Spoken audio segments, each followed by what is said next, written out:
5 থেকে 7 বছর আগেই ফরিদপুরের চরাঞ্চলে দেখা মেলে বিষধর রাসেলস ভাইপার। প্রথম দিকে এই সাপের সম্পর্কে খুব একটা জানা না থাকলেও সামাজিক মাধ্যমে নানা প্রচারে ভয় আছে জেলার চরাঞ্চলের কয়েক হাজার মানুষ।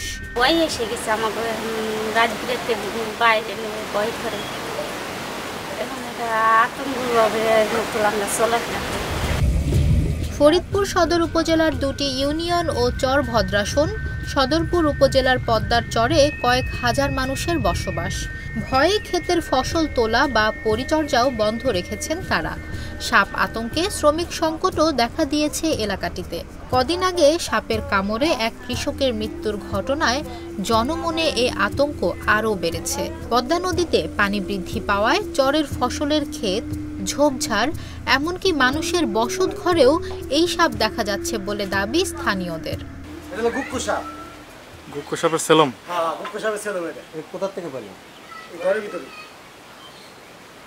এই এলাকায় কি সব ধরনের সাপের উপদ্রব, মানে সব ধরনের সাপ? বিভিন্ন সাপ আছে, রাসেল ভাইপার বেশি। এর আগে একটা সাপ মারলাম, এই রাসেল ভাইপারই, তখন তার নাম জানতাম না যে এটা রাসেল ভাইপার।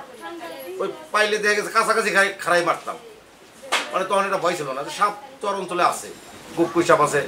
এই রাসেল ভাইপারও দুই তিন বছর আগে দেখছি, মারছি, কিন্তু এতটা ভয়ে ছিলাম না। এখন যে মানে ফেসবুকে, ইউটিউবে, চ্যানেলে যা শুনতেছি, এটা বিশাল একটা আতঙ্ক কাজ করতেছে আমাকে। আর সাপগুলোর দশা হলো কি মুচড়াই থাকে, চোখে দেখা যায় না। ওই যখন নাকি লোকজন যায় তখন হলো ফুস করে উঠে। চরাঞ্চলের মানুষ এখন ওই ক্ষেত খামার করাটাই বন্ধ করে দিছে, চোখে ভয় পাইতেছে, আতঙ্ক। বাড়িতে উঠে আসতেছে সাপ, বাড়িতেও আসে। এই এলাকায় ভালো কোনো হসপিটাল নাই। আর এই 2-4-5 বছরের ভিতরে অস্ত্র এলাকায় 2-1 সাপের কামড়ে 4 জন মানুষ মারা গেছে, এটা আমি নিজে জানি। একজনও বাঁচে নাই, কারণ ঠিক মতো সে চিকিৎসা পায় নাই, কারণ কাছে কাছে হসপিটাল নাই। Walton switch, stylish and elegant. নদী বেষ্টিত এই চরাঞ্চলে যাতায়াতের একমাত্র বাহন নৌকা।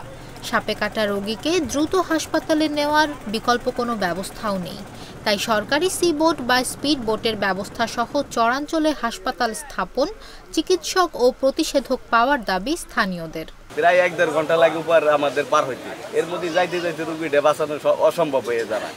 আমাদের চরে যদি মনে করি যে ভ্যাকসিন থাকতো, আজকে যদি ব্যবস্থা করে দিত সরকার, মাননীয় প্রধানমন্ত্রী, আমাদের সরকার যদি আমাদের দেখতো, তাহলে মনে করি যে আমাদের আজকে এই পর্যায়ে আমাদের একটা রোগী এভাবে মারা যেত না। আমরা এখানে একটা দাবি চাচ্ছি যে আমাদের এখানে যদি একটা সি বোর্ড থাকে, যা নাকি স্পিড বোর্ড বলে, সেই সি বোর্ডটা যদি আমরা পাই, তাহলে আমাদের যে সাপে কাটা যে রোগীগুলি আমরা দ্রুত হসপিটালে নিতে পারবো।